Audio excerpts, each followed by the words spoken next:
Help help nurse, please help me. Oh no no, আমি না, মানে আমার পেশেন্ট 420 নম্বর ক্যাবিন, 420 নম্বর ক্যাবিনে আমার যে পেশেন্ট আছে ওনাকে হেল্প করতে হবে, ওনার প্রচন্ড পেটে ব্যথা করতেছে, ইউ হ্যাভ টু হেল্প। আচ্ছা ঠিক আছে, আপনি যান, আমি আসছি। আপনি বুঝতে পারতেছেন না নার্স, আপনি বুঝতে পারতেছেন না, আমার বন্ধু পেটের ব্যথায় ইলিশ মাছ আমাদের ছটফট করতেছে। আপনার ফ্রেন্ডের যে কন্ডিশন দেখলাম তাতে তো এরকম সিচুয়েশন হবার কথা না। নার্স করতেছে তো, আপনি তাড়াতাড়ি আসেন প্লিজ। আচ্ছা, আমি যা গল্প করলাম তার ফ্রেন্ড নেই।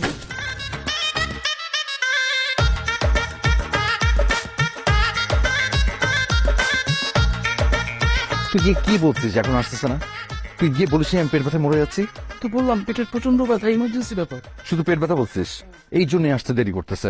আশ্চর্য। তুই যা, তুই যা, এখন গিয়ে বল যে আমার পেট ব্যথার সাথে সাথে আমার বমি হচ্ছে, আমার নাক মুখ দিয়ে রক্ত পড়ছে। মা, উফ, আমার ব্যথা। ও, বাম পাশটা ব্যথায় ছিঁড়ে যাচ্ছে। আল্লাহ আল্লাহ, আমাকে বাঁচাও আল্লাহ। উফ, আমার এত ব্যথা, আমার বাম পাশটা মনে হয়। ওইটা পেটের ডান পাশ, বাম পাশ না। হ্যাঁ, মানে বাম পাশে ব্যথাটা ছিল, যে আপনি যখন এলেন তখন ব্যথাটা এখন ডান পাশে চলে আসছে। খুব ব্যথা করছে। স্যালাইন চলছে, একটু ধৈর্য ধরুন, ঠিক হয়ে যাবে।